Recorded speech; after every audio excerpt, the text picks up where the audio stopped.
¡Tu hija es mi empleada ahora! El grito de Esteban resonó por toda la sala. Clara temblaba mientras mi yerno la señalaba con desprecio. «Aquí mando yo», rugió golpeando la mesa. «Soy Aurelia Santamaría, 68 años. Crié a Clara sola. Dejé mi carrera. Trabajé noches enteras para que estudiara medicina. Siempre toleré las humillaciones de Esteban por el bien familiar. Pero cuando se dirigió hacia mí con la mano levantada, algo se rompió en mi pecho. Sostuve su brazo con fuerza inesperada. El silencio cortó el aire como navaja. «Si levantas la mano otra vez, te arrepentirás». Su risa nerviosa se desvaneció cuando revelé mi secreto. Antes de seguir, asegúrate de estar suscrito al canal y cuéntame en los comentarios desde dónde estás viendo este video.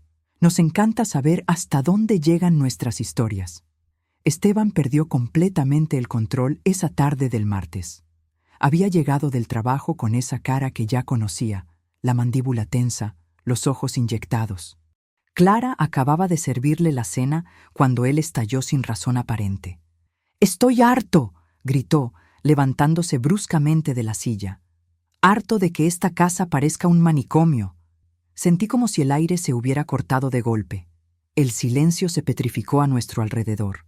Los ojos de mi nieta, de 8 años, se llenaron de terror, observando una escena que ningún niño debería presenciar.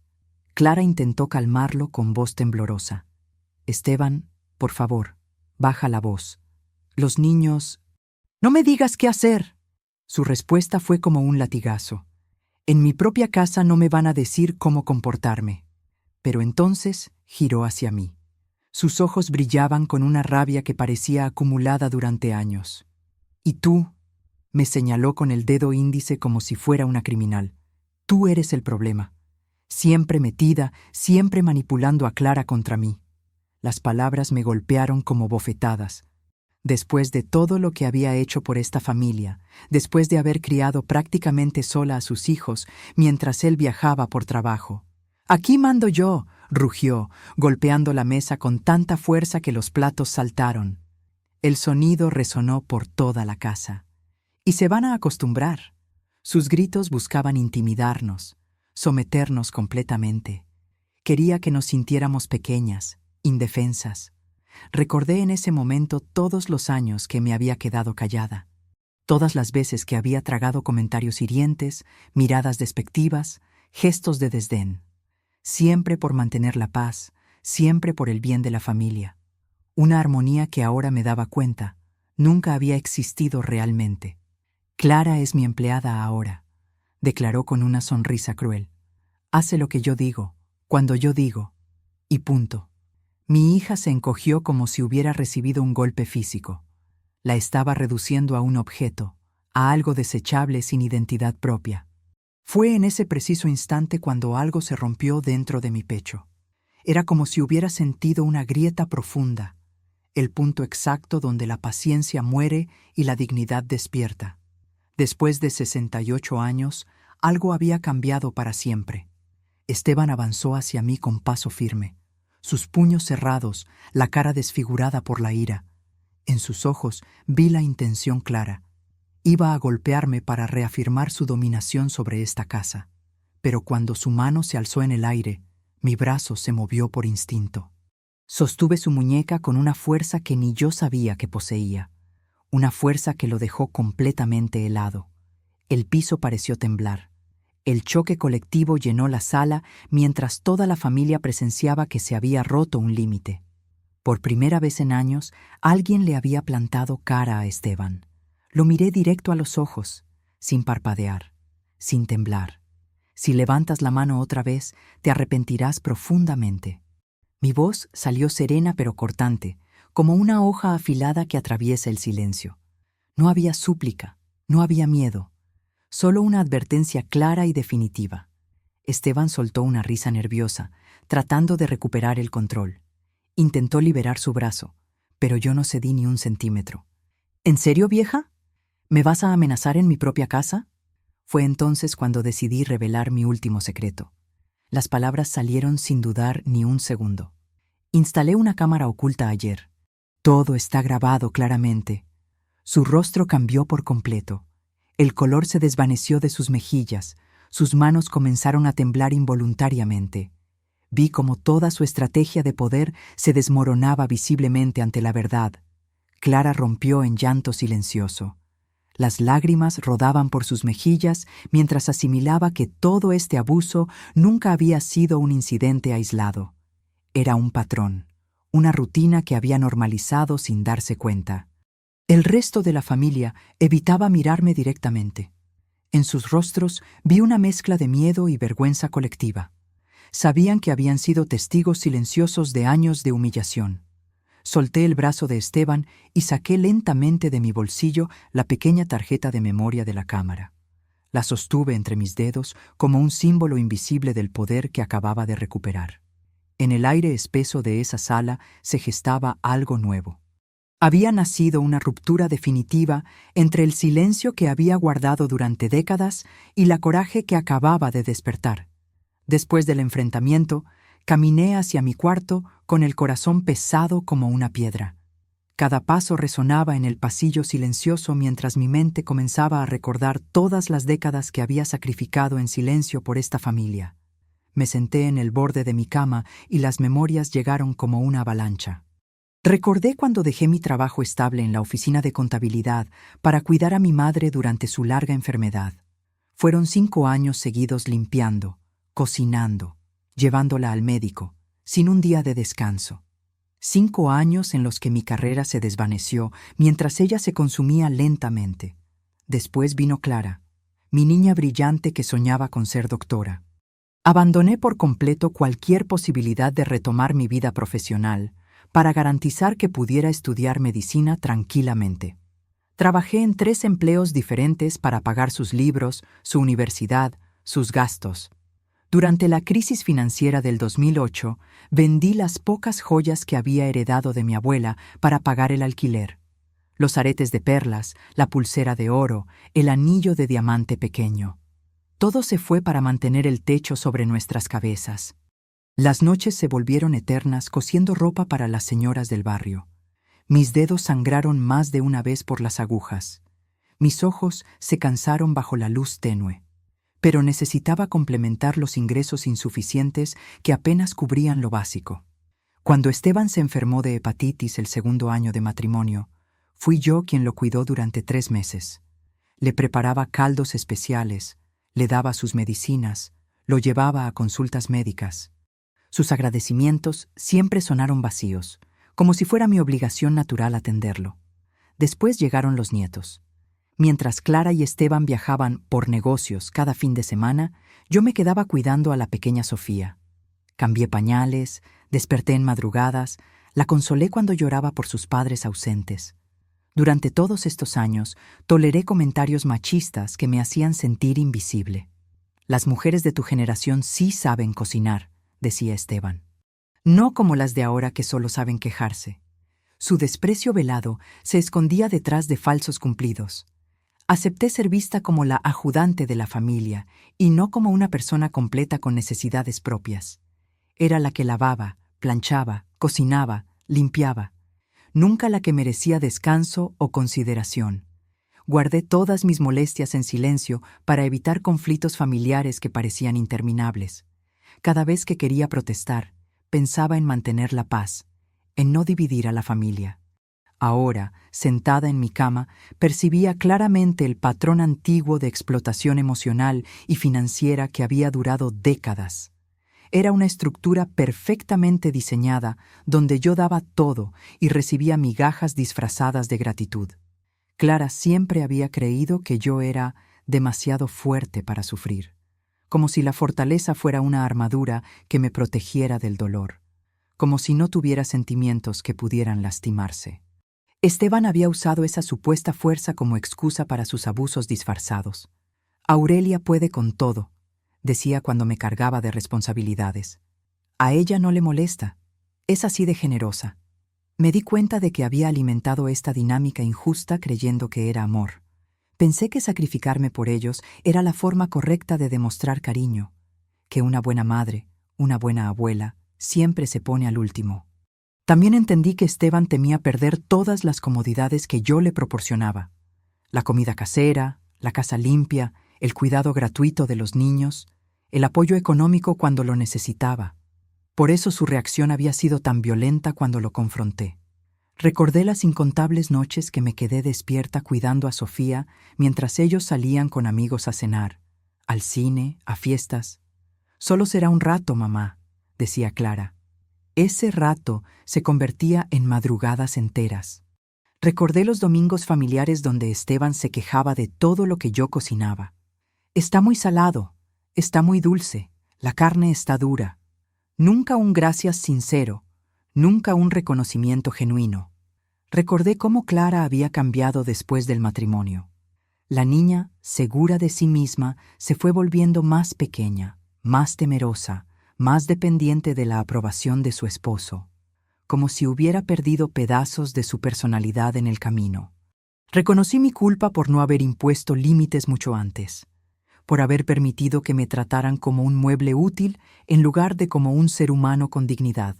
Pero esa noche, mirando las fotos familiares en mi mesita de noche, tomé la decisión más importante de mis 68 años. Este ciclo de abuso y explotación terminaba ahora, definitivamente. Esa madrugada no pude dormir. Me quedé despierta revisando cada recuerdo, sumando mentalmente las décadas de pequeñas humillaciones que había ignorado o justificado. Era como si hubiera encontrado las piezas perdidas de un rompecabezas terrible. Las conversaciones del pasado comenzaron a tomar un significado completamente nuevo. Frases que había interpretado como bromas ahora revelaban una manipulación continua que no había querido ver. Esteban siempre había bromeado sobre rebajarnos. A Clara le decía: «Qué suerte tienes de que te mantenga, porque cocinar no es tu fuerte». A mí me soltaba: «Por lo menos tu mamá sí sabe hacer las cosas bien, no como tú». Las supuestas bromas sobre empleadas domésticas que echaba en las reuniones familiares no eran chistes inocentes. Eran avisos, advertencias de cómo nos veía realmente.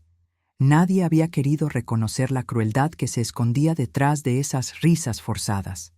Su madre reforzaba ese autoritarismo cada vez que venía de visita. «Aurelia es muy útil y silenciosa», decía como si fuera un cumplido, no como otras suegras que solo causan problemas. Me estaba clasificando como un objeto funcional, no como una persona. Recordé cómo Clara había aprendido gradualmente a minimizar las agresiones verbales para evitar explosiones peores. Cuando él le gritaba por cualquier cosa, ella respondía: «Tienes razón, perdón». Era su mecanismo de supervivencia. Entendí entonces que la familia de Esteban normalizaba el abuso como si fuera disciplina necesaria. Su padre trataba igual a su madre. Sus hermanos hablaban de sus esposas con el mismo desdén. Era un patrón generacional que habían perfeccionado. Recordé cómo Esteban controlaba cada peso que entraba y salía de la casa. Clara tenía que pedirle permiso hasta para comprar medicinas para los niños. «¿Para qué necesitas tanto dinero?», preguntaba siempre con suspicacia.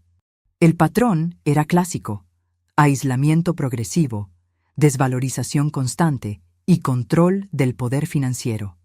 Clara había perdido contacto con muchas amigas después del matrimonio.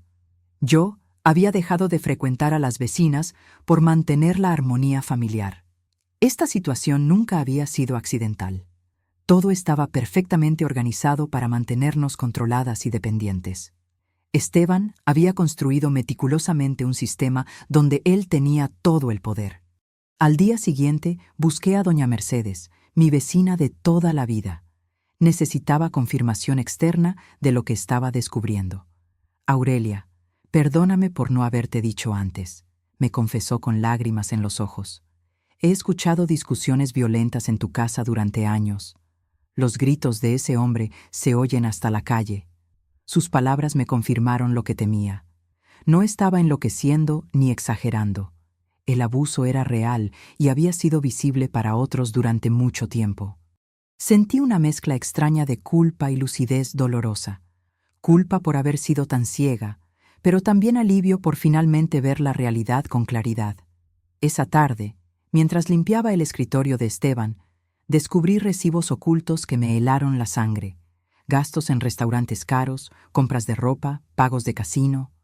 Todo mientras nos decía que el dinero estaba ajustado y que teníamos que economizar. En su computadora, que había dejado abierta, encontré mensajes antiguos con sus amigos donde hablaba despectivamente de Clara. «Mi mujer no entiende nada de negocios», escribía. «Por suerte su madre me ayuda con todo lo doméstico». Nos había estado ridiculizando con terceros mientras se aprovechaba de nuestro trabajo y sacrificio. Comprendí que Esteban siempre había necesitado tener a alguien más débil a quien dominar para sentirse importante. En su trabajo era un empleado más, sin gran poder ni reconocimiento. Pero en casa era el rey absoluto. Clara se había convertido en su víctima perfecta después del matrimonio. Joven, enamorada, dispuesta a complacerlo. Él había moldeado gradualmente su personalidad hasta volverla dependiente y temerosa. Me di cuenta de que necesitaba romper este ciclo inmediatamente. No solo por mí, sino por Clara y por mi nieta. No podía permitir que Sofía creciera viendo este modelo como normal. Decidí buscar ayuda externa confiable. Por primera vez en mi vida, iba a pedir apoyo profesional. Necesitaba aliados que entendieran la gravedad de la situación. Sentía miedo, un terror profundo por las consecuencias de enfrentarlo abiertamente. Pero también sentía una fuerza creciente dentro de mí, como si hubiera despertado algo que había estado dormido durante décadas. Llamé a mi prima Esperanza, quien trabajaba en servicios sociales. Su respuesta fue inmediata. «Aurelia, eso que describes es violencia doméstica sistemática. Tienes que actuar ya». El patrón estaba completamente claro ahora. No había sido un incidente aislado de mal genio. Era un sistema perfectamente diseñado de control y abuso que había operado durante años bajo nuestras narices. Con el sistema de abuso ahora completamente claro en mi mente, supe que necesitaba actuar. Busqué en mi libreta de teléfonos el número de doña Mireya, mi amiga de la universidad que se había jubilado como psicóloga después de 40 años de carrera. La llamé esa misma tarde, con las manos temblando mientras marcaba los números. «Mireya, necesito tu ayuda profesional. Creo que mi familia está viviendo algo muy serio». Ella me escuchó durante 1 hora completa sin interrumpirme. Su silencio atento me permitió contar todo. Los gritos, las humillaciones, el control financiero, la escalada de violencia. Cuando terminé, su respuesta fue directa y clara. «Aurelia, lo que me describes son señales clásicas de violencia psicológica sistemática. Esto es muy grave». Me recomendó actuar rápidamente para proteger tanto a Clara como a mi nieta pequeña. «Este tipo de comportamiento siempre escala», me advirtió. «Lo que pasó ayer puede ser mucho peor mañana». Me sugirió contactar inmediatamente a un abogado especializado en violencia doméstica. «Necesitas protección legal antes de que él se dé cuenta de que vas en serio». Por primera vez en décadas, sentí una validación que nunca había recibido. Alguien con conocimiento profesional me estaba confirmando que no estaba exagerando, que no era mi culpa, que tenía derecho a defenderme. Entonces Mireya dijo la frase que destrabó algo profundo en mi alma. «No estás loca, Aurelia. Estás despierta». Esas 4 palabras liberaron años de dudas sobre mi propia percepción de la realidad. Al día siguiente, Mireya vino a casa cuando Esteban estaba trabajando. Juntas, revisamos los videos que había grabado con la cámara oculta durante la última semana. Las imágenes eran devastadoras, insultos constantes, amenazas veladas, momentos donde él se acercaba intimidantemente a Clara. Todo quedó documentado con fecha y hora. «Esto es evidencia sólida», confirmó Mireya. «Cualquier juez va a tomar esto muy en serio». Sentí cómo la rabia que había acumulado durante años se transformaba en una coraje clara y dirigida. No era odio ciego, sino determinación inteligente. Esa tarde fuimos juntas al despacho del licenciado Herrera, especialista en casos de violencia familiar que Mireya conocía. Él revisó los videos y documentos que había reunido. «Señora Aurelia, usted tiene pruebas sólidas y completamente legales», me confirmó con seriedad. «Podemos solicitar una orden de restricción inmediatamente». El abogado me recomendó un plan estratégico para sacar a Esteban de la casa de forma segura y definitiva. «Tenemos que actuar coordinadamente. Él no puede sospechar hasta que tengamos todo listo». Mireya me prometió apoyo emocional continuo durante todo el proceso. No vas a enfrentar esto sola, me aseguró tomando mi mano. Yo estaré contigo en cada paso. Por primera vez, me di cuenta de que ya no estaba sola en esta batalla. Tenía aliados profesionales, gente que entendía la gravedad de la situación y sabía cómo manejarla. Era la primera vez en años que sentía esperanza real, no la resignación disfrazada de optimismo que había mantenido durante tanto tiempo. Comencé a planear meticulosamente la retirada de todo lo que le había estado ofreciendo a Esteban gratuitamente. Cada servicio, cada comodidad, cada beneficio que había normalizado como obligaciones familiares. La lista incluía la cocina diaria, el cuidado de los niños, la limpieza de la casa, el apoyo emocional constante y el acceso libre a mis recursos económicos. Iba a cortarle el acceso a todos los beneficios que había estado disfrutando sin mérito ni agradecimiento durante años. Esa noche tuve la conversación más difícil de mi vida con Clara. Le mostré los videos, le expliqué la gravedad legal de la situación y le hablé sobre los planes de seguridad que estábamos desarrollando. Clara se derrumbó en llanto al darse cuenta por primera vez de la magnitud real de lo que había estado viviendo. «Mamá, no sabía que era tan grave. Pensé que era normal, que los matrimonios eran así. Mija, ninguna mujer merece vivir con miedo en su propia casa», le dije abrazándola fuerte. «Y ningún niño debe crecer viendo esto como normal». Le expliqué que íbamos a necesitar mucho valor, pero que teníamos ayuda profesional y un plan sólido. Ya no estamos solas contra él. Clara me miró con ojos llenos de lágrimas, pero también de determinación. «¿Qué tenemos que hacer, mamá?». Por primera vez en años, ella me había pedido guía en lugar de defenderlo a él. Unidas en propósito, comenzamos esa misma noche la reconstrucción de nuestras vidas. Ya no éramos víctimas pasivas de un sistema abusivo. Éramos mujeres organizadas con un plan claro y apoyo profesional. La transformación había comenzado oficialmente. Con la reconstrucción oficialmente iniciada, comencé la fase más práctica de mi plan. Lo primero fue preparar la cocina con un candado nuevo en la despensa principal, para evitar que Esteban siguiera usando mis provisiones como si fueran suyas por derecho. Retiré todas mis tarjetas bancarias de los lugares donde las había dejado para emergencias familiares. Cambié las claves de mis cuentas e interrumpí inmediatamente todo apoyo financiero directo que le había estado dando durante años. Cuando Esteban llegó del trabajo y me pidió autoritariamente que cuidara a Sofía porque él y Clara tenían una reunión importante, le respondí con calma: «No puedo, tengo mis propios planes». Su cara de sorpresa fue inolvidable. Nadie le había dicho no en esa casa durante mucho tiempo. Interrumpí todas las tareas domésticas que había estado haciendo automáticamente para él. No le lavé más la ropa, no le preparé el desayuno, no le limpié su oficina personal. Era como si hubiera sido su empleada gratuita durante años. El viernes por la mañana le comuniqué que no haría más las compras de la casa. A partir de hoy, cada uno se encarga de sus propias necesidades. Fue entonces cuando Esteban percibió por primera vez que estaba perdiendo el control total que había ejercido sobre nosotras. Su rostro comenzó a mostrar una confusión genuina mezclada con irritación creciente.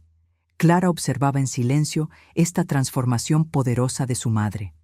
Me miraba como si estuviera viendo a una persona completamente nueva, alguien que siempre había estado ahí, pero que nunca había mostrado esta fuerza. Organicé todos mis documentos importantes y los saqué completamente de su alcance. Actas de nacimiento, títulos de propiedad, estados de cuenta, todo lo que había mantenido en el escritorio familiar por comodidad. Retiré sistemáticamente todas mis pertenencias personales que había mantenido dispersos por la casa. Libros, fotos, recuerdos familiares, todo regresó a mi cuarto o directamente a mi propia casa. El sábado por la noche llevé a Sofía a dormir a mi casa por primera vez. «Abuela necesita compañía», le dije. Pero la verdad era que quería protegerla de lo que se venía. Esteban explotó completamente el domingo en la mañana al darse cuenta de la magnitud radical del cambio. Su voz atravesó toda la casa como un rugido desesperado. ¿Se puede saber qué diablos está pasando aquí?, gritó, intentando una vez más intimidar a ambas con su volumen y su presencia física amenazante. Pero esta vez permanecí completamente firme y silenciosa. No le di la reacción emocional que buscaba. Mi calma lo desestabilizó más que cualquier grito. Intentó agarrarme del brazo igual que la vez anterior, pero yo retrocedí ágilmente y levanté mi celular al aire mostrando que estaba grabando. Todo grabado, repetí con la misma tranquilidad de siempre. Esas 2 palabras habían demostrado ser mi arma más poderosa para desmontar sus ataques. Esteban, completamente fuera de sí, decidió jugar su carta final. Las voy a echar de esta casa, esta es mi casa, y aquí se hace lo que yo digo. Fue entonces cuando Clara, temblando pero decidida, se acercó al escritorio y sacó un sobre que habíamos preparado la noche anterior. Esteban, dijo con voz quebrada pero firme, esta casa está a mi nombre. Aquí está la escritura. Le mostró el documento oficial que probaba que ella era la propietaria legal. El rostro de Esteban se desplomó como si hubiera recibido un golpe físico. Se quedó completamente sin palabras, sintiendo cómo todo su poder se evaporaba ante la evidencia legal irrefutable. Imposible, murmuró mientras leía y releía el documento. Esto tiene que ser un error.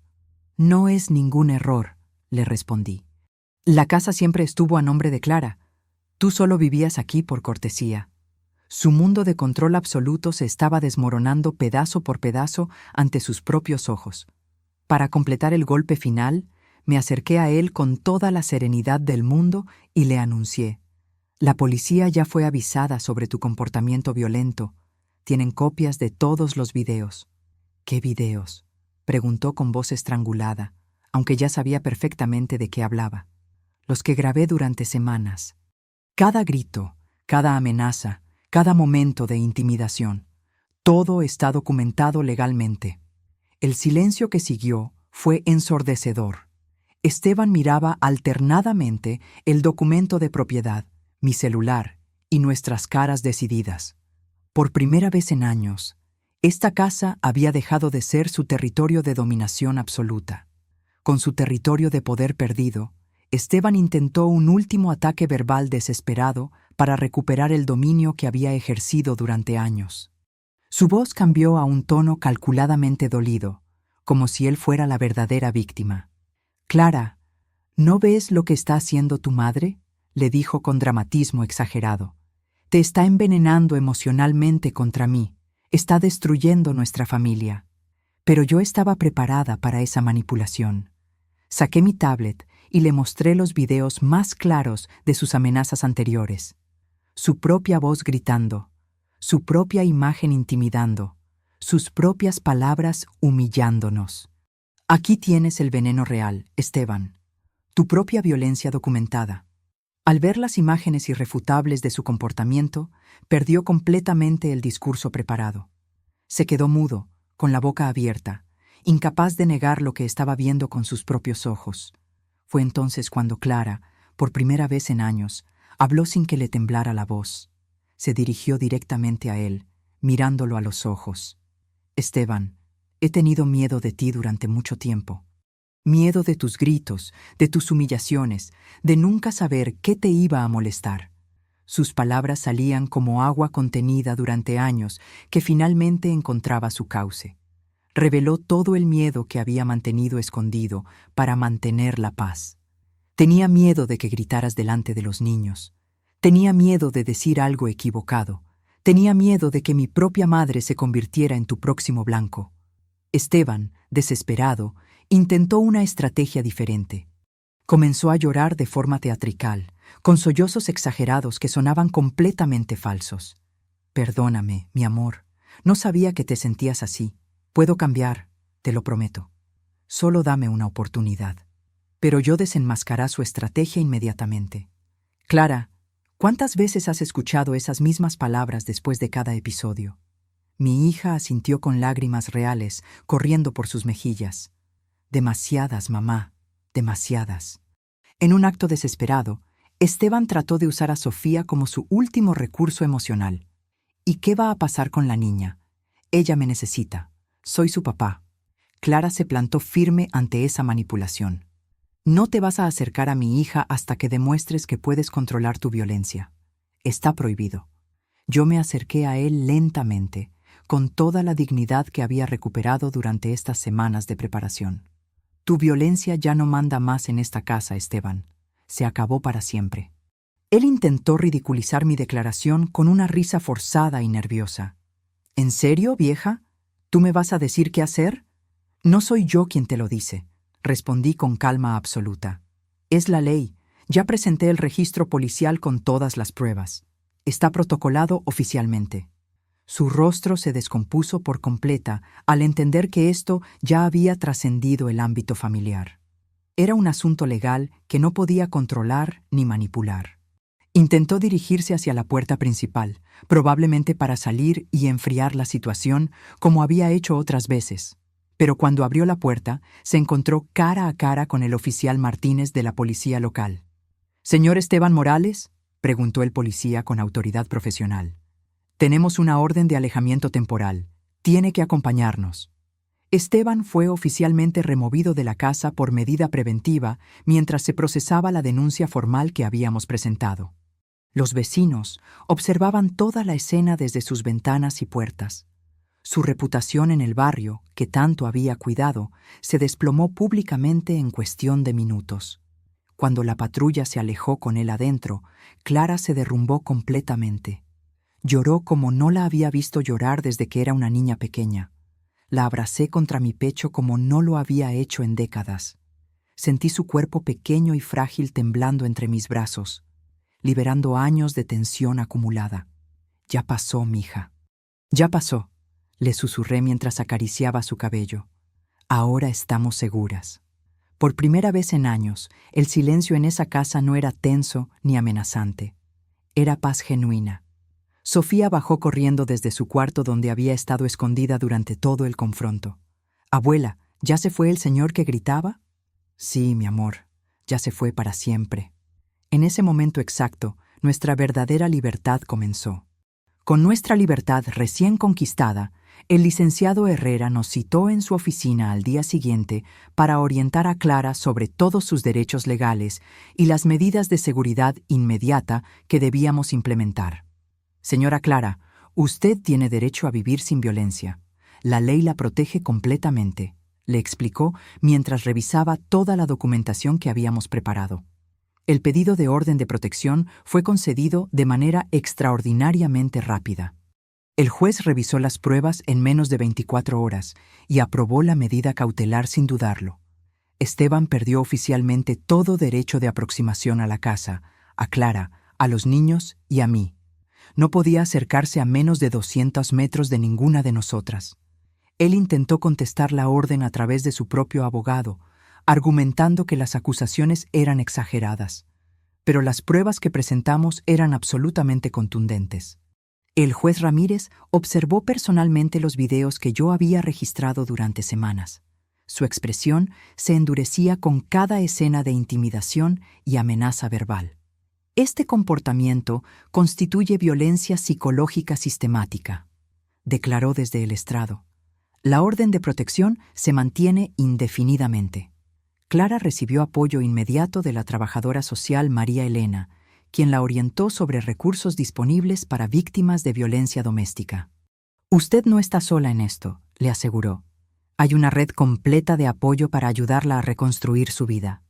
Esteban recibió la obligación legal de asistir a terapia especializada en control de impulsos y violencia doméstica.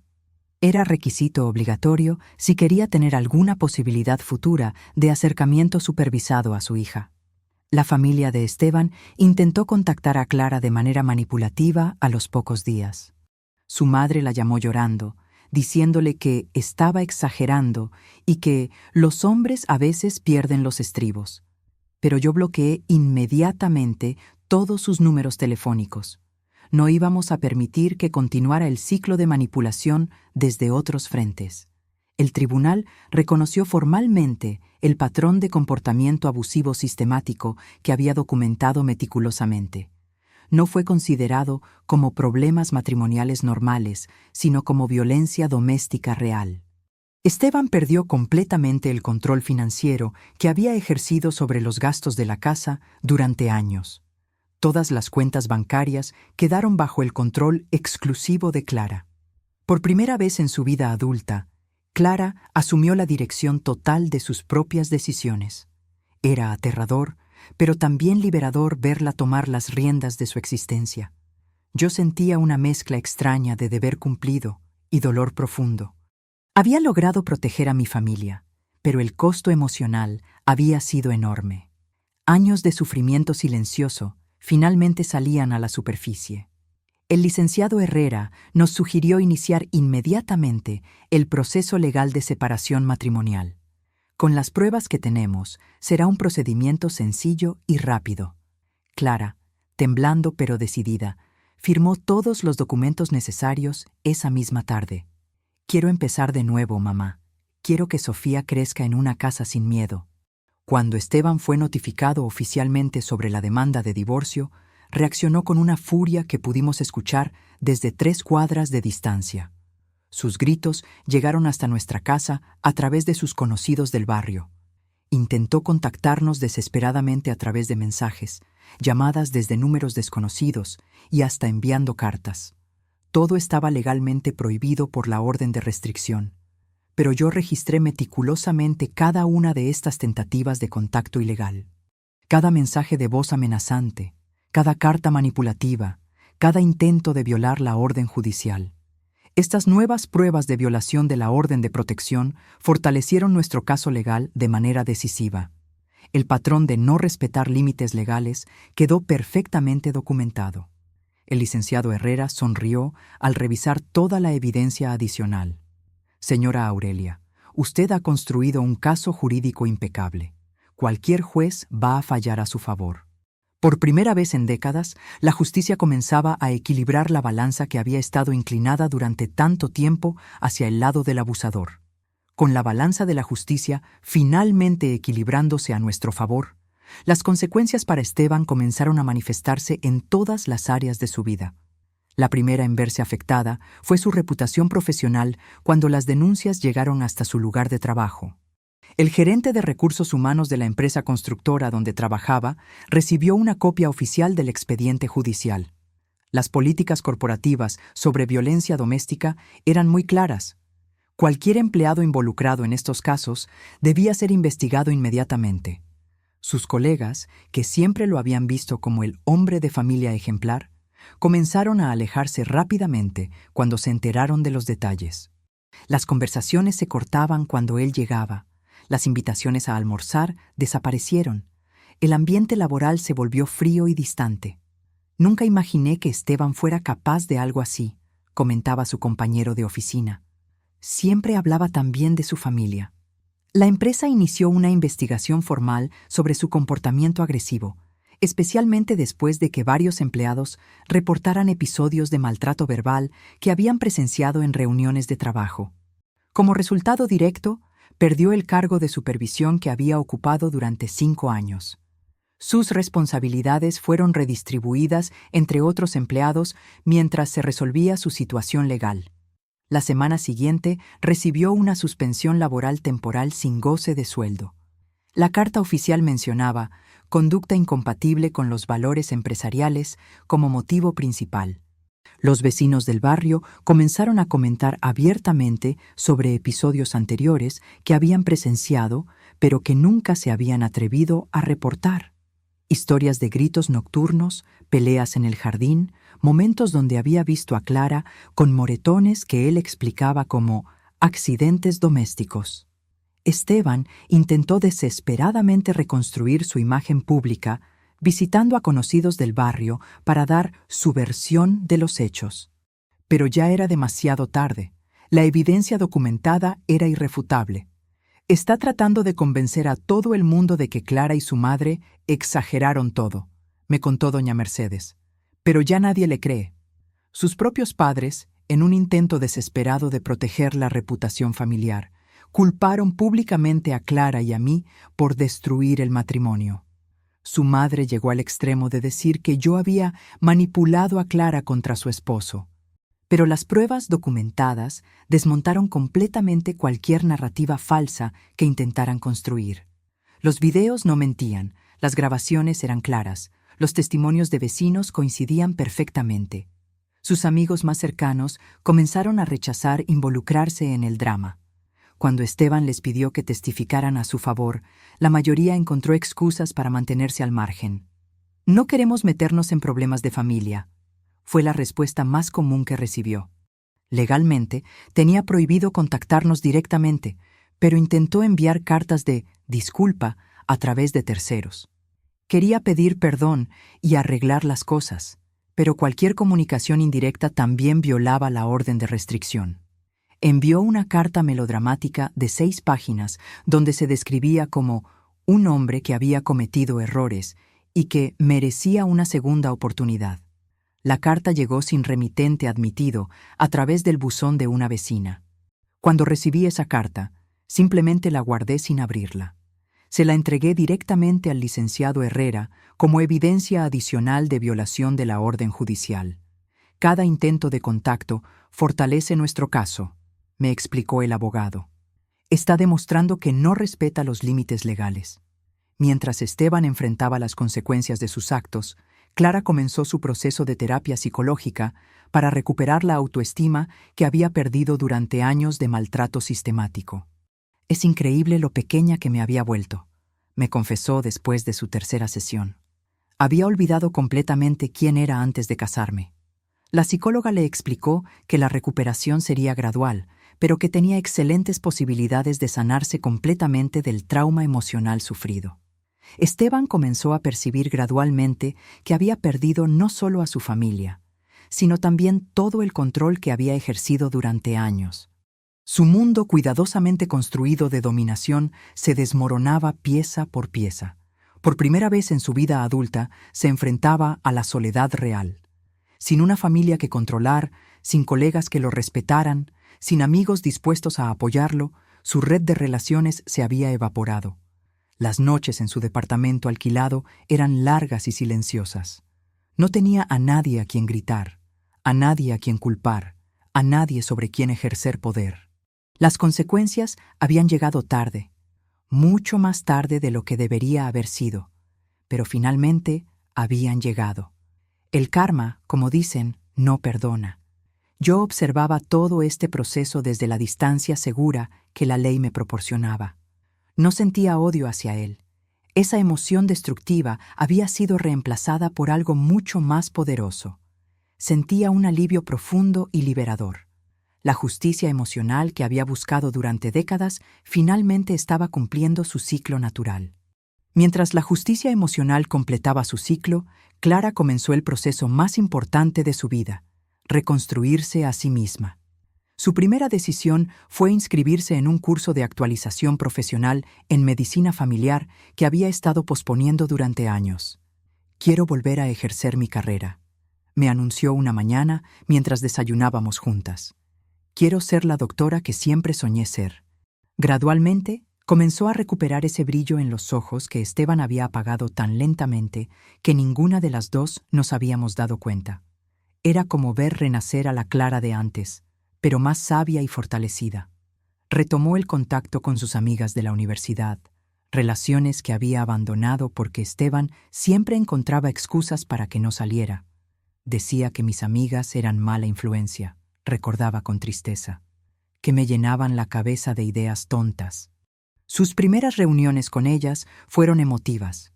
Muchas confesaron que habían notado el cambio en su personalidad después del matrimonio, pero que no sabían cómo ayudar. «Te fuiste apagando poco a poco», le dijo su mejor amiga Laura.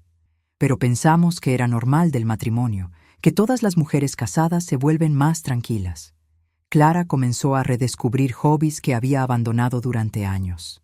Volvió a tocar piano los domingos por la mañana, llenando la casa con melodías que no escuchábamos desde que Esteban se quejara de que hacía mucho ruido. «¿Cómo pude dejar esto por tanto tiempo?», se preguntaba mientras sus dedos recordaban las teclas. «La música siempre fue mi refugio». En la cocina, experimentó con recetas nuevas sin el terror de recibir críticas constantes. Cocinaba con alegría, probando sabores, riéndose cuando algo no salía perfecto. Antes tenía miedo de que todo estuviera perfecto, me contó mientras preparaba un guiso. Ahora cocino porque me gusta, no porque alguien me va a juzgar. Por primera vez en años, sentía orgullo genuino al cuidar de Sofía. Ya no era una responsabilidad cargada de ansiedad, sino un placer compartido entre madre e hija. Las sesiones de terapia comenzaron a fortalecer su estructura emocional semana tras semana. La psicóloga le enseñó a reconocer los mecanismos de control psicológico que había sufrido. El abuso emocional es tan real como el físico, le explicó la doctora Moreno. Y usted vivió ambos durante años. Clara aprendió a nombrar los abusos por primera vez en su vida. Chantaje emocional, aislamiento social, control financiero, intimidación. Cada palabra que pronunciaba la liberaba un poco más. Nunca pensé que esas cosas tuvieran nombres específicos, me comentó después de una sesión particularmente reveladora. Pensé que era normal que los esposos fueran así. Trabajó intensamente para romper los ciclos que había aprendido desde la infancia. Patrones de complacencia extrema, de anulación personal, de priorizar las necesidades de otros sobre las propias. Crecí creyendo que ser buena esposa significaba desaparecer, reflexionó. Que el amor verdadero era sacrificio total. Por primera vez, comenzó a ver a su propia madre no solo como la cuidadora incansable que había conocido toda su vida, sino como una mujer completa con fuerza extraordinaria. «Mamá, nunca me di cuenta de lo valiente que eras», me dijo una tarde mientras organizábamos fotos familiares. «Siempre pensé que eras fuerte porque nada te dolía. Ahora entiendo que eras fuerte a pesar del dolor». Su reconstrucción interna acontecía de manera lenta pero firme, como un edificio que se levanta con cimientos sólidos. Cada día mostraba pequeños progresos que se acumulaban en transformaciones visibles. Aprendió a establecer y defender límites claros en todas sus relaciones. Con las maestras de Sofía, con los médicos, con los vendedores, con todos. Ya no aceptaba ser tratada como menos que una persona completa. «No, eso no me funciona», comenzó a decir sin disculparse. «No, eso no es lo que necesito». Frases simples que antes le habrían parecido imposibles de pronunciar. Gradualmente conquistó un equilibrio emocional que nunca había experimentado. No era la felicidad artificial de fingir que todo estaba bien, sino la paz genuina de alguien que conoce su propio valor. Una tarde, mientras preparábamos la cena juntas, Clara se detuvo y me abrazó fuertemente. «Mamá, tú me salvaste la vida. Literalmente me salvaste de desaparecer por completo». Nuestras lágrimas se mezclaron en ese abrazo que sanaba décadas de dolor compartido, pero no expresado. La relación entre nosotras renació completamente. Ya no era la dinámica de madre protectora e hija vulnerable, sino de dos mujeres que habían enfrentado una batalla juntas y habían salido victoriosas. Comenzamos a reír juntas como no lo hacíamos desde años. Chistes tontos, recuerdos divertidos, planes para el futuro. La risa había regresado a nuestra casa de manera permanente. Yo observaba día tras día cómo la curación acontecía en tiempo real. Los cambios eran pequeños pero constantes, la postura más erguida, la voz más segura, los ojos más brillantes. Clara florecía como una planta que finalmente recibe la luz solar que había estado buscando durante años. Y con ese florecimiento, nuestra vida recomenzaba completamente. Con la vida recién comenzada para ambas, llegó el momento de mi propio renacimiento. Una mañana, mientras Clara se preparaba para ir a su curso de actualización médica, tomé una decisión que había estado postergando durante décadas. Retomar la pintura que había abandonado cuando me casé. «¿Sabes qué, mija? Creo que es hora de que yo también haga algo por mí misma», le anuncié mientras desayunábamos. Esa tarde salí a comprar pinceles, óleos y lienzos con dinero que durante años me había negado a gastar en mí misma.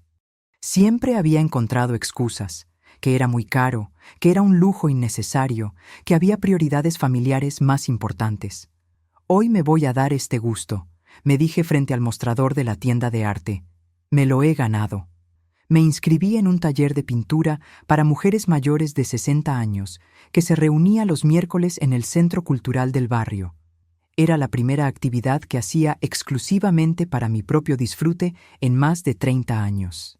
El primer día llegué nerviosa, sintiendo como si no perteneciera a ese espacio de creatividad y libertad personal. Pero pronto descubrí que no era la única. Conocí a Mercedes, viuda de 71 años que había empezado a pintar después de que muriera su esposo controlador. A Esperanza, de 65, que había escapado de un matrimonio abusivo 2 años atrás. A Rosa, de 68, que por primera vez en su vida hacía algo sin pedir permiso a nadie. Todas teníamos historias similares de autosacrificio, de años viviendo para otros, de sueños postergados indefinidamente por responsabilidades familiares que nunca terminaban. Es increíble cómo todas llegamos aquí por caminos parecidos, comentó Mercedes mientras mezclaba colores en su paleta. Todas descubriendo quiénes somos después de ser la mamá de, la esposa de, la abuela de. Sentí un sentimiento de pertenencia que nunca había experimentado. Era liberador estar rodeada de mujeres que entendían perfectamente la sensación de haber vivido vidas prestadas. Mi primer cuadro lo inspiré en Sofía. La pinté corriendo por el jardín con una sonrisa radiante, simbolizando la infancia libre de miedo que ahora podría tener gracias a nuestras decisiones valientes. Aurelia, hay una fuerza expresiva en tu trabajo que me sorprende, me dijo la profesora Elena después de observar mi pintura. Se nota que tienes mucho que decir a través del arte. Por primera vez en años, sonreí con una leveza que había olvidado que existía. No era la sonrisa de «todo está bien» que había perfeccionado durante décadas, sino la alegría genuina de alguien que hace lo que ama. 3 meses después, la profesora me invitó a participar en una pequeña exposición local de arte terapéutico. Sería mi primera muestra pública después de 40 años sin tocar un pincel. Cuando le conté a Clara y a Sofía sobre la exposición, aplaudieron emocionadas, como si hubiera ganado un premio internacional. «Abuela va a ser una artista famosa», gritó Sofía saltando por toda la sala. «Voy a decirle a todos en mi escuela». En ese momento tuve una revelación profunda. Mi vida no había terminado a los 60, como había empezado a creer durante los años más oscuros con Esteban. Por el contrario, estaba comenzando de verdad ahora. A los 68 años, estaba descubriendo aspectos de mí misma que habían permanecido dormidos durante décadas. Comencé a caminar sola por el parque los domingos por la mañana, sintiendo una libertad física en el pecho que no recordaba haber experimentado jamás. Caminaba sin prisa, sin destino específico, solo disfrutando del movimiento y la soledad elegida. Para celebrar mi renacimiento personal, me compré un vestido nuevo color azul turquesa, el primero que elegía pensando únicamente en si me gustaba a mí. Durante años había comprado ropa práctica o apropiada para una señora de mi edad. «Este me hace sentir bonita», le dije a la vendedora sin disculparme por querer lucir atractiva a mi edad. Cuando llegué a casa y me miré en el espejo del dormitorio, me reconocí por primera vez en mucho tiempo. No era la mujer cansada y resignada que había visto reflejada durante años. La versión de Aurelia que se había anulado sistemáticamente para complacer a otros había desaparecido para siempre. En su lugar, había nacido una mujer brillante y decidida que sabía exactamente lo que valía. Volví a soñar en grande, como no lo hacía desde los 20 años. Soñaba con viajar sola a museos que siempre quise conocer, con tomar clases de francés que había postergado toda la vida, con escribir las memorias de esta transformación. «¿Sabes qué?», le dije a Clara una noche mientras pintaba en la mesa del comedor. «Creo que voy a vivir hasta los 95 años y todos van a ser años para mí». Por primera vez en mis 68 años de existencia, estaba viviendo genuinamente para mí misma. Mientras yo vivía finalmente para mí misma por primera vez en décadas, el pasado intentó regresar de la manera más inesperada. 6 meses después de la orden de restricción, Esteban solicitó oficialmente una audiencia judicial alegando arrepentimiento genuino y rehabilitación completa. Su abogado presentó certificados de terapia psicológica y cartas de recomendación de su consejero espiritual, argumentando que había cambiado fundamentalmente como persona. Mi cliente ha completado un programa intensivo de manejo de la ira y terapia familiar, declaró ante el juez. Solicita respetuosamente una oportunidad de reconciliación supervisada. Pero el juez Ramírez, después de revisar todo el expediente y las pruebas documentadas, negó categóricamente cualquier tipo de contacto inmediato. Las víctimas de violencia doméstica tienen derecho a determinar si están listas para cualquier tipo de comunicación, declaró desde el estrado. Y ese momento no ha llegado. Sin embargo, Esteban no se resignó. A través de su abogado, envió una carta de 12 páginas dirigida a Clara donde pedía una sola conversación para explicar su transformación personal. La carta estaba llena de lenguaje manipulativo, disfrazado de humildad. «Solo quiero que sepas cuánto he cambiado», escribía. «He encontrado a Dios y ahora entiendo el dolor que causé. Merezco al menos 5 minutos para pedirte perdón cara a cara». Clara la leyó en presencia del licenciado Herrera y de mí. Sus manos temblaban ligeramente, pero su voz se mantuvo firme cuando declaró: «No, no estoy lista, y tal vez nunca lo esté». Mantener esos límites fuertes era parte crucial de su proceso de sanación, y todos los profesionales que la acompañaban lo sabían. Cuando me enteré de estos intentos de acercamiento, sentí que el miedo antiguo comenzaba a regresar a mi cuerpo como una sombra familiar.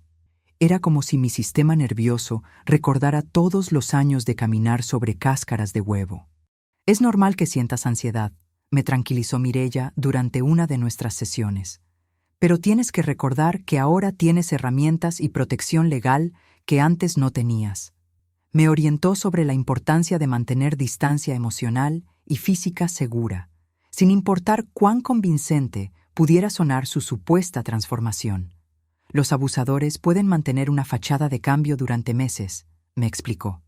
«Pero los patrones profundos de comportamiento tardan años en modificarse realmente». Esteban, frustrado por no poder contactarnos directamente, comenzó una campaña sutil para manipular a los vecinos del barrio.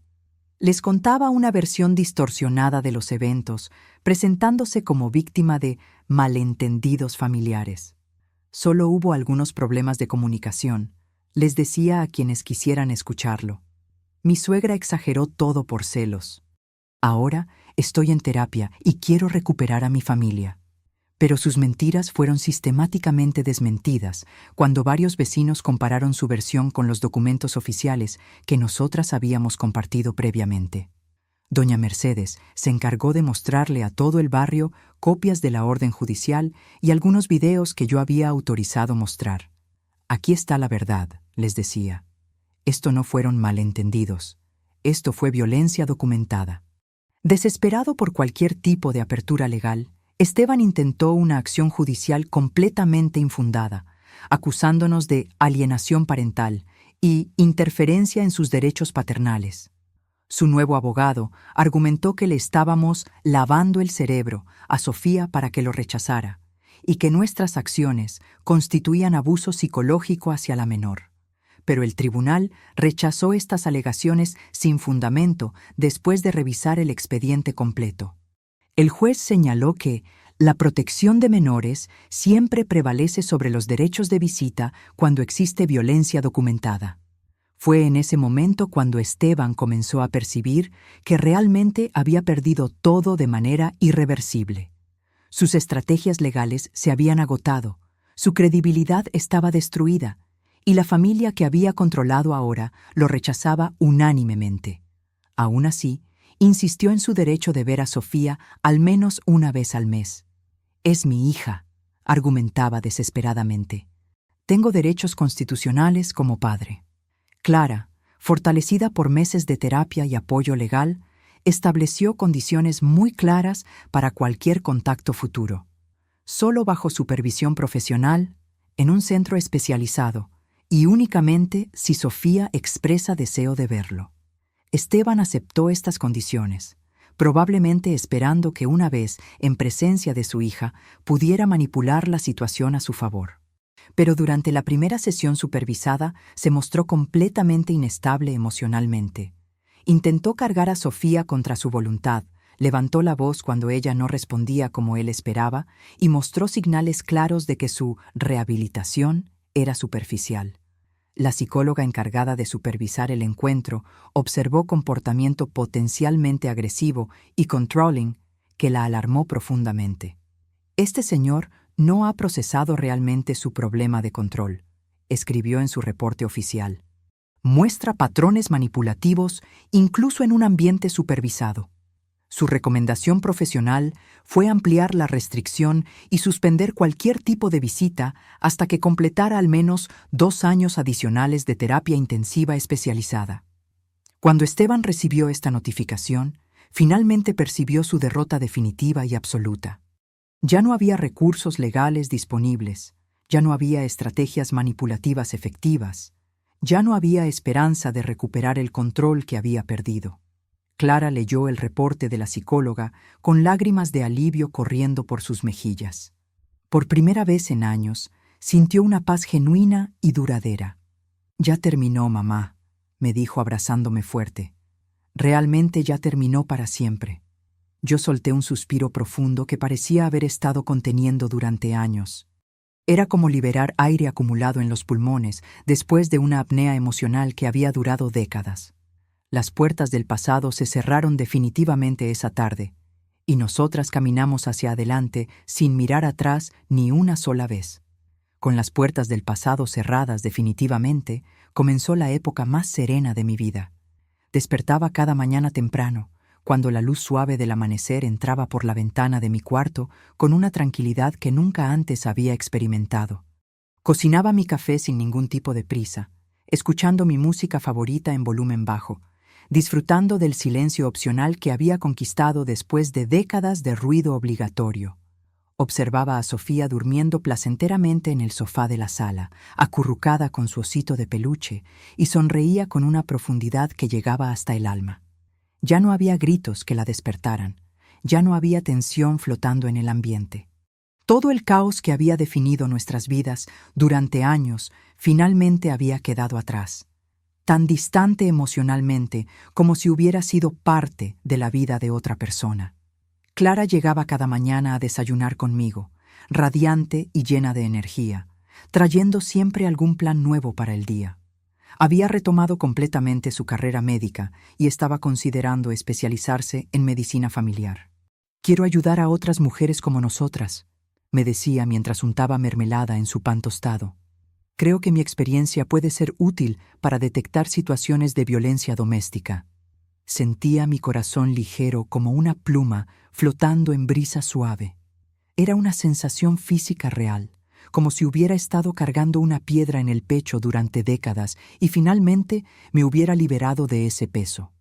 Los domingos paseábamos juntas por el Parque Central, con las manos entrelazadas como cuando ella era pequeña, pero ahora desde una conexión de igualdad y complicidad que nunca habíamos tenido.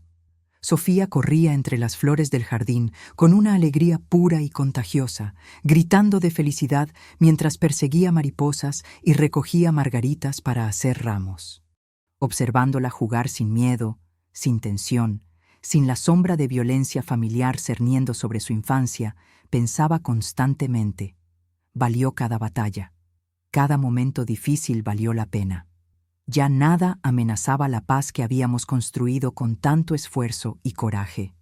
Era una tranquilidad sólida, cimentada en decisiones valientes y límites claros, no en la frágil ilusión de que todo iba a estar bien si nos quedábamos calladas.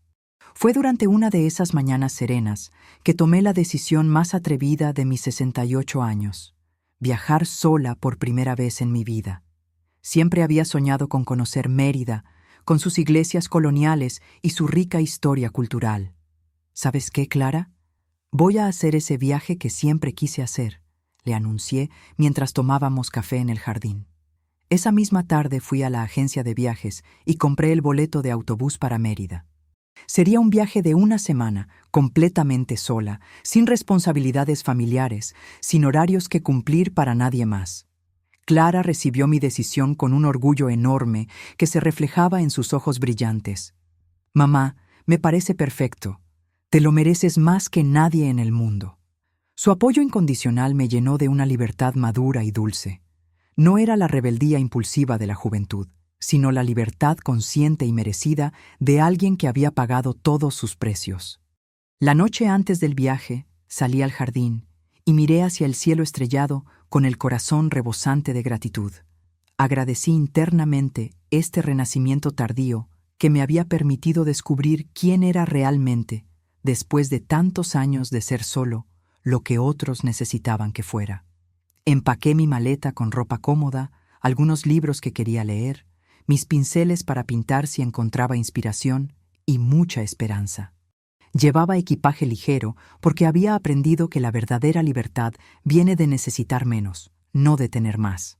Mientras doblaba mis vestidos nuevos, reflexionaba sobre algo que había descubierto recientemente. La vida puede ser reinventada completamente a cualquier edad, siempre que tengamos el coraje de soltar lo que no nos sirve y abrazar lo que sí nos nutre. La mañana de la partida, subí al autobús con una sonrisa tranquila y cerré los ojos serenamente mientras el vehículo se alejaba de mi ciudad natal. Por primera vez en 68 años, iba hacia un destino que había elegido únicamente por mi propio placer. Durante ese viaje en carretera, finalmente encontré el tipo de silencio que nunca había tenido. No el silencio forzado del miedo o la resignación, sino el silencio elegido de quien está en paz consigo misma. Y fue en esa quietud profunda donde descubrí la verdad más hermosa de todas, que la vida todavía guardaba capítulos hermosos para mí, páginas en blanco, esperando ser escritas con mis propios deseos y decisiones. Aurelia había renacido completamente. Clara se había liberado de las cadenas invisibles que la habían aprisionado. Esteban enfrentaba las consecuencias naturales de sus acciones. Y nuestra familia había aprendido la lección más importante de todas, que la dignidad humana no es negociable bajo ninguna circunstancia. Nuestra historia terminaba no con venganza o amargura, sino con paz genuina, autonomía conquistada y esperanza renovada, después de haber atravesado años de tensión y violencia emocional que casi nos destruyen. Pero habíamos sobrevivido. Más que eso, habíamos prosperado. Si esta historia te impactó, deja tu like y suscríbete ahora mismo. Y no esperes más. Haz clic en el video que acaba de aparecer en tu pantalla y disfruta la próxima historia. ¡Hasta allá!